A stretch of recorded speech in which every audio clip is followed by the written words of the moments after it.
Hello everyone and welcome back to a new episode of Lore Thunder. Today we're hopping across the channel to France to have a look at the modern MBT, the Leclerc.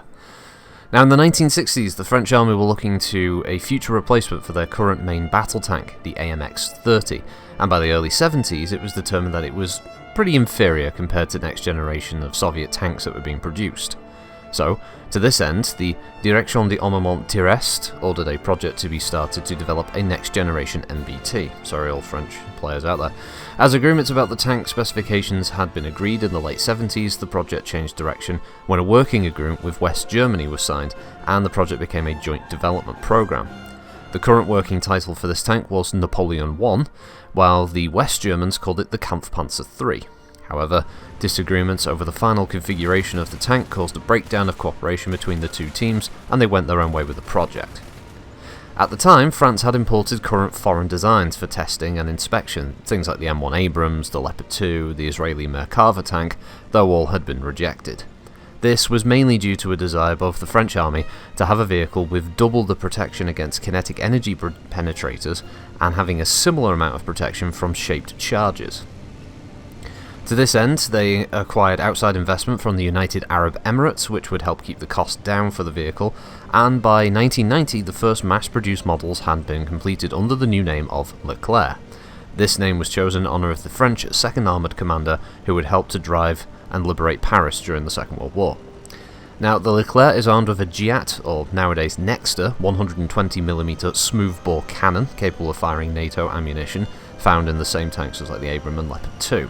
However, the French only use their own produced rounds. The cannon has a unique auto-loading system which reduces the crew count to 3, since there's no loader, and the cannon is capable of firing 12 shots per minute, with a 22-round magazine, accommodating around 6 different types of ammunition. For defence, Chobham armour was considered but ultimately rejected in favour of using a composite armour design that was able to defeat hollow charges and sabot rounds. Sabot rounds? Germany would go the same route basically. The Leclerc can also fire smoke, anti-personnel grenades and infrared screening rounds.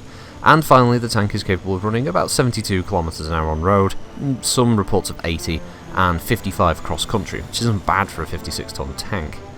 Operationally, the Leclerc has had little combat experience in French use. It has mainly worked as a peacekeeper with the UN forces and in low-intensity conflicts in areas like Kosovo and the likes. Whereas the UAE, or United Arab Emirates, however, have deployed the Leclerc in Yemen as part of a Saudi-led coalition, and though several have been damaged, none to date have ever been destroyed. In War Thunder, the Leclerc is a 10.0 tank that has a few weak spots to consider when going head-on with enemy vehicles.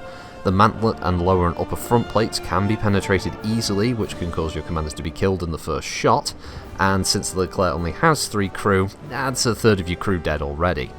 However, the cheeks of the turret are pretty well protected and the central plate is very hard to penetrate, so if you angle your turret between shots, you can keep yourself fighting longer. Also, the spacing of the crew within the hull means shots that usually would knock out a gunner or a driver have a good chance of missing. The 120mm cannon has a flat 6-second reload because of the autoloader, and is quite effective against most opponent tanks in 9.0 to 10.0. The standard Heat FS rounds are generally effective, though you will want to unlock the APF SDS rounds, as they're really going to open up your ability to snipe targets. And mentioning that, it's best to use as a sniper, offsetting that weakness with the turret armour. Though in urban-centric maps like Ruhr, Middle East, Alaska, that kind of thing, you will want to use it to flank or stay behind larger, heavier armoured teammates so they can cover you and you pick their weak spots. And remember, you've got pretty decent speed, even in reverse, so you can quickly reposition if you need to, if you hear someone who's flanking you or you just need to get to a new shooting spot. And that's it for this week. Thanks for watching, everybody. I hope you have a good one, and I'll see you next time. Bye-bye.